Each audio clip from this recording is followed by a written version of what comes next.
Bueno, felicitaciones por el libro, está muy bonito. Te quería preguntar, bueno, ¿cómo se te ocurrió esta historia en particular de nostalgia de la madre muerta? Bueno, muchas gracias primero por invitarme. Eh, el origen del libro estuvo en un capítulo que ni siquiera fue el primero, era el capítulo 7, es el capítulo 7, y giraba en torno a un personaje que iba a todos los lugares caminando y que se negaba a dejar de caminar, pese a los obstáculos que iban apareciendo en el camino. Y en ese proceso, que está escrito de cierta manera con una lógica sumaria, ¿cierto? Donde va pasando mucho tiempo, muy poco texto, al personaje le van ocurriendo cosas y él se va dando cuenta de que algo característico de su experiencia es la pérdida. Entonces yo parto con esa historia y a partir de esa historia después necesito construir historias alrededor de esta y me voy dando cuenta de que necesito yo saber sobre su padre que aparece en el cuento, sobre su madre, sobre su hijo. Entonces el proyecto se me va ampliando y en los otros capítulos empiezan a aparecer las otras generaciones de la misma familia de este personaje. Pero lo que moviliza la aparición de los otros personajes también es la pérdida. Sí, es bien interesante el nombre del libro porque habla sobre el tema de la nostalgia, la memoria y sobre la muerte. Cuéntame sobre estas temáticas que aborda el libro. Sí. Bueno, ya adelantaba un poco la preocupación del libro por la pérdida, y la muerte es la más grande de todas las pérdidas, ¿cierto? Y es irremediable, ¿sí? Pero a mí me empezó a parecer que se iba volviendo importante a medida que yo iba escribiendo el libro, porque muy probablemente yo no siempre entendí qué libro estaba escribiendo, ¿cierto? Y yo mismo voy descubriendo qué es lo que quiero contar, y me voy dando cuenta de que hay un motor en la representación de esa pérdida que está dado por la pérdida del origen. Eh, y que me parece posible de metaforizar con la madre. Me parece que ahí empiezan a aparecer muchos signos que me parecen relevantes, que se me van volviendo importantes, que ocupan mis reflexiones en el momento en el que yo estoy escribiendo el libro y que tienen que ver con lo irrecuperable y que tienen que ver con ciertas identidades que se construyen en el marco de ciertos parámetros culturales de la sociedad de la que formamos parte, y a mí me parece gravitante poder señalar la importancia de denunciar, ¿cierto? Ciertas características de una sociedad que naturaliza la muerte de la madre como elemento simbólico, ¿cierto? Hay cierto rasgo de reconocimiento de culpabilidad de estos personajes masculinos, que son los que eh, atraviesan la acción de la novela en 4 generaciones de hombres de la misma familia, ¿cierto? Hay una suerte de reconocimiento de su incapacidad, ¿cierto?, de modificar esa lógica. Perfecto. Oye, esta es tu cuarta novela que has publicado, aparte, bueno, has publicado otros textos, cuentos, qué sé yo. ¿Cómo sientes que ha sido el desarrollo de tu escritura en estas desde tu primera novela hasta esta? Es la tercera, en realidad, y he escrito varios textos para teatro también. Es mi tercer libro, y lo que yo he hecho es ir probando una forma de estructurar los libros de manera tal que se va construyendo una suerte de novela anómala, no en un mal sentido, sino que eh, pienso desde mi primer libro, primero un libro de cuentos que pueda ser leído como novela, y de a poco me voy dando cuenta de que tienen la facultad de constituirse como novelas propiamente dichas, ¿cierto? Sí es cierto que los capítulos en cada uno de los libros se pueden leer de manera independiente, pero se va construyendo, además de las historias particulares que ocurren en cada capítulo o cuento, llamémoslo, ¿cierto?, de cada libro, ¿cierto? Además de esas historias particulares, se van construyendo historias globales que abarcan la totalidad del libro. Y quizás esa lógica fragmentaria estaba mucho más explícita en mi primer libro, que se llama El asalto al universo, que es del 2012. Eh, y quizás es más debatible si es libro de cuento o novela, ¿cierto? Con mi segundo libro, Lo Insondable, del 2018, que ya sale con la pollera, eh, perdón, del 2015, eh, ya parece estar un poquito más clara la lógica novelística, aunque sigue siendo fragmentario. Y ya con este tercer libro termino, a pesar de que lo primero que escribí fue el capítulo 7 y lo escribí como cuento, de hecho gana un concurso de cuento ese capítulo, termino dándole más forma de novela al libro en su totalidad, ¿cierto? Entonces, básicamente lo que he hecho es escribir libros híbridos que de a poquito se han ido develando como novelas. Y de a poco también me he ido dando cuenta de que probablemente los tres libros sean, hasta el momento, ¿cierto? Parte de la misma macrohistoria, ¿cierto? Y el cuarto que estoy preparando probablemente también se integre a esta lógica. Perfecto. Te quería preguntar sobre el tema de la locación que usas en el libro, que es un territorio desconocido que se llama Puerto Solas, que ya lo habías Sí. usado antes en otro de tus textos. ¿Cómo surge la idea de crear este espacio que no existe y que lo imaginaste? Sí, bueno, primero surge como una necesidad eh, de lograr un... Hay varias razones, ¿cierto? Una de estas es tratar de lograr una suerte de lenguaje eh, que no sea local. Entonces, a partir de eso, no quiero mencionar localidades existentes, para que cualquier ciudad pueda ser Puerto Sola, aunque termina pareciéndose mucho a mi ciudad natal, a ratos, y de manera injusta incluso a ratos. Eh, pero también en otros momentos, por ejemplo, en mi segundo libro, tengo la necesidad, en Lo Insondable, tengo la necesidad de no nombrar Chile, porque el libro se trata de Chile sin que Chile sea nombrado, ¿cierto? La acción transcurre principalmente en Europa Oriental, y cuando transcurre acá, ¿cierto? Transcurre en ciudades con nombres inventados como Puerto Sola. Y yo me niego a nombrar Chile porque básicamente lo que estoy tratando de decir es que un poco la posibilidad de describir el lugar desde donde yo escribo este libro, ¿cierto? Es insondable, es indescifrable, ¿cierto? Y no lo nombro. Entonces la herramienta de inventar nombres de localidades me parece útil, ¿cierto?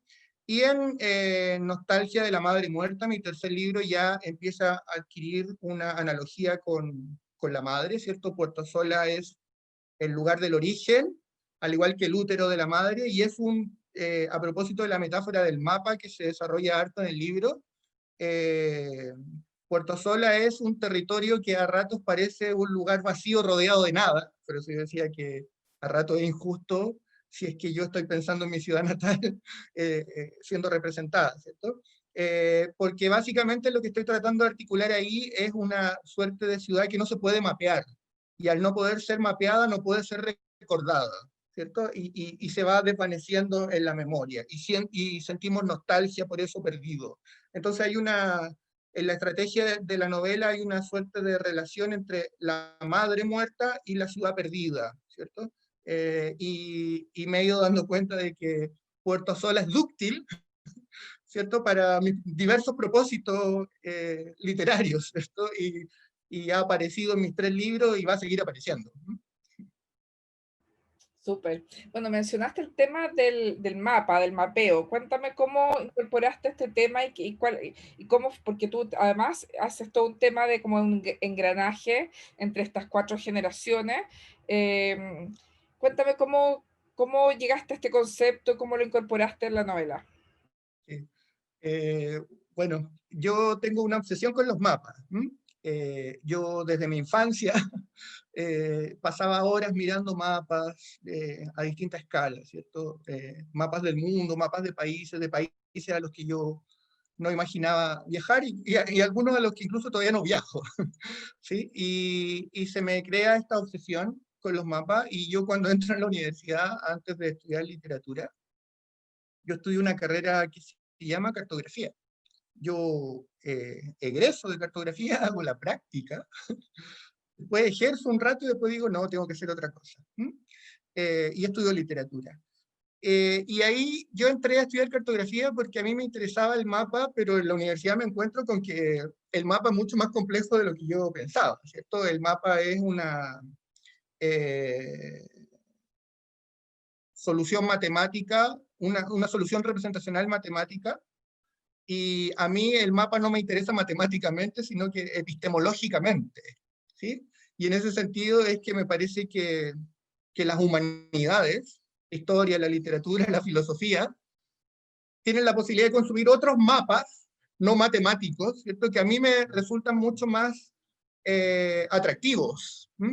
Y básicamente lo que está ocurriendo en mi conciencia es que yo me doy cuenta de que el conocimiento, y también después lo confirmo con lecturas en la universidad, el conocimiento es una forma de mapear. Entonces ahí estaba ese otro mapa que a mí tanto me interesaba, que desde una perspectiva epistemológica, ¿cierto? Y me voy dando cuenta de que la literatura también es una forma de mapear y yo quiero hacer ese mapa y a la vez que lo hago, preguntándome por la pérdida del origen, por la pérdida de la madre, por las masculinidades erráticas, por la naturalización de la pérdida de la madre, ¿cierto? Me voy dando cuenta de que esos son mapas, ¿cierto? De algún modo son conocimientos sobre la realidad y por tanto son mapas. Y me hago la pregunta también por las posibilidades del mapa, cuáles son los alcances de estos mapas, de estos diversos mapas. Entonces, en los distintos libros también me pregunto por las diversas posibilidades de mapas, por esta necesidad humana, ¿cierto?, de aprender el mundo, de contenerlo, de retenerlo, y sin embargo perderlo siempre, ante lo inminente de la muerte. Y ahí estoy, perdido en el mapa, en el fondo, ¿cierto? Y mi proyecto escritural, con solo 3 libritos recién, ¿cierto? Se ha ido constituyendo como una pregunta por cómo conocer y cómo vivir con la pérdida de lo que no se puede conocer, ¿cierto? Y la frustración al tomar conciencia de que lo único que tenemos son mapas. Qué bueno, súper interesante. De hecho, te quería preguntar por tu llegada a la literatura, pero ya más o menos lo contaste. Quería saber el tema del teatro, cómo llegaste al interés por el teatro, la crítica literaria y también cómo fue que lo incorporaste en el libro, ese tema. Sí. Bueno, al teatro yo llegué de intruso, porque mi formación inicial universitaria, como te decía, es en literatura, y yo, claro, ahora trabajo en una escuela de teatro, en la Universidad Finisterra.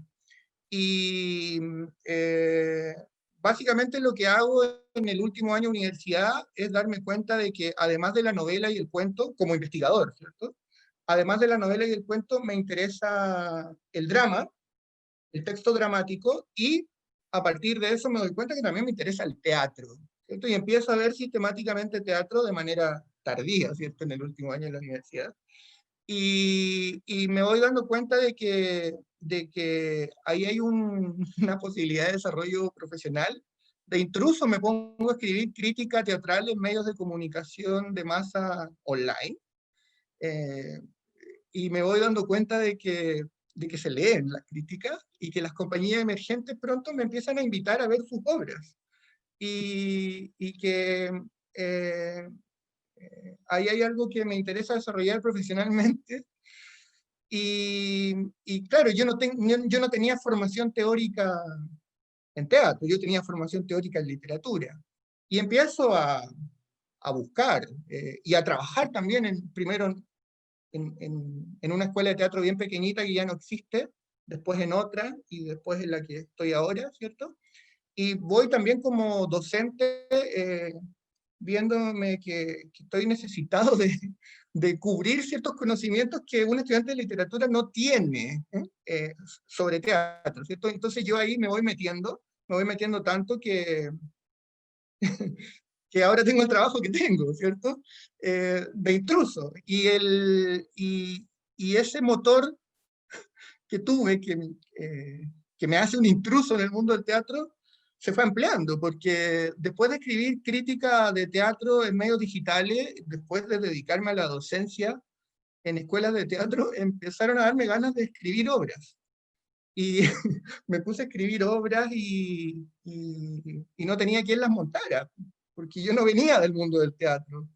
Y como siempre he tenido buenas relaciones con mis estudiantes, mis primeras obras las montan exalumnos míos, exalumnas y exalumnos míos en salas pequeñitas con una cantidad limitada de asientos, ¿cierto? Entonces hicimos así 3 obras en salitas pequeñitas con poquito público, nos vieron muy pocas personas, pero empecé a sacar adelante un proyecto que se sigue manifestando, ¿cierto? Después alguien me pide que escriba una obra, eh, que fue Sacco y Vanzetti encapuchado, y ahí trabajo con Claudio Poeller en la dirección, eh, y, y nada, yo quiero seguir siendo un intruso en el mundo del teatro y el 2020, en plena crisis sanitaria, yo me meto a un taller de teatro para aprender a actuar, ¿sí? Y claro, pues alcanzamos a tener una sola sesión presencial y después fue todo online.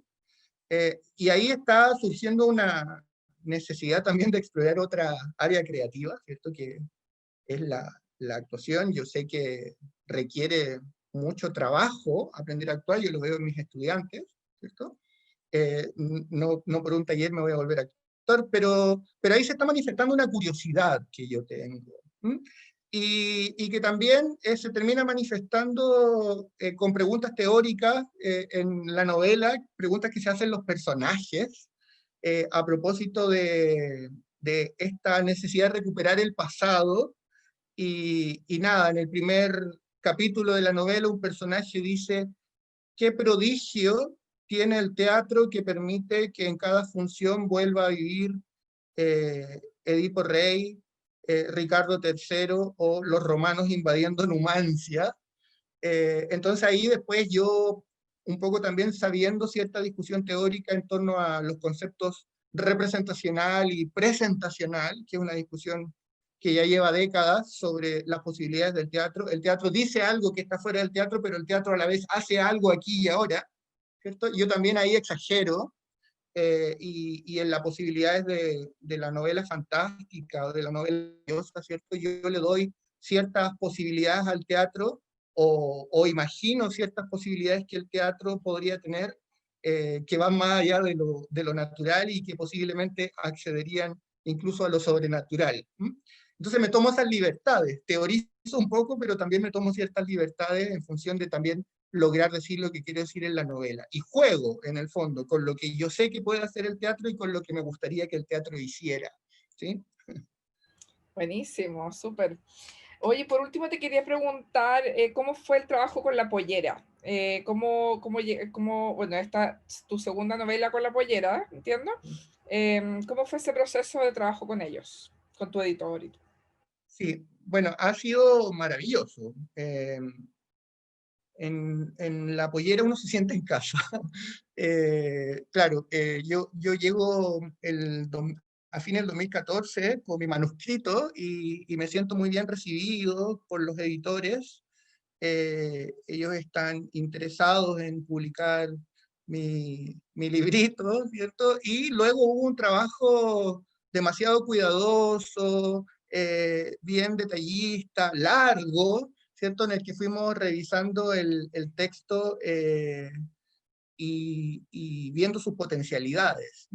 Eh, me sugirieron cosas que podía mejorar, ¿cierto? Y a mí me parecieron pertinentes y me fui dando cuenta de que el trabajo literario que inicialmente parece tan solitario, ¿cierto? Es un trabajo en equipo, entre primero el editor que lee mi manuscrito, que tiene reuniones conmigo, después el otro editor que trabaja directamente conmigo en el texto, ¿cierto? Las decisiones que toma el diseñador, eh, eh, la invitación que se le hace, en el caso de mi libro anterior, a la artista plástica, a Margarita Dittborn, ¿cierto?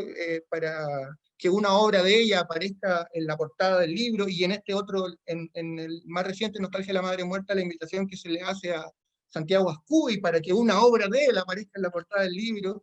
Todo ese trabajo fue hecho con, me da la sensación, con mucho amor, ¿sí?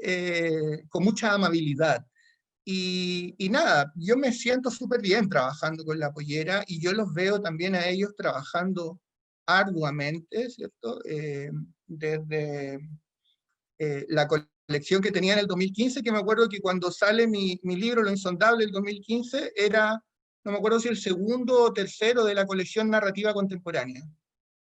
Y ahora que saco Nostalgia de la Madre Muerta con ellos, 5 años después, creo que es el libro 15 o 16 de la colección narrativa contemporánea, y ahora tienen una serie de otras colecciones también, con títulos súper atractivos, eh, y yo me he sentido muy cómodo trabajando con ellos. Buenísimo. Por último, te quería preguntar, ¿qué le dirías a la gente para que lea el libro? No sé qué decirle, porque eh, a mí nadie me dijo que leyera libros, ¿cierto? Como que, de hecho, cuando me dijeron, cuando niño, que leyera libros, no los leí. Y después empecé a leer ya en la adolescencia, porque nadie me lo dijo. Sí, no sé, hay placer en la lectura, en cada libro, ¿cierto? Y uno sufre también un poquito cuando se está acabando un libro, eh, una novela o un drama, ¿cierto? Uno sufre porque se está acabando, y uno vive una suerte de duelo tenue, por cierto. Pero luego aparece otro libro, ¿cierto? Y uno se sumerge de nuevo en el placer. ¿Mm? Además que tengo la sensación de que los placeres que produce la literatura son súper variados. Son, eh, las potencialidades de placer son tan diversas que, que nos podemos maravillar descubriendo lo que nos pasa leyendo. Eh, Quizás eso podría decir sobre cómo invitar a alguien a leer, ¿cierto? No sé qué más. El placer me parece fundamental. Perfecto, un millón de gracias, te pasaste.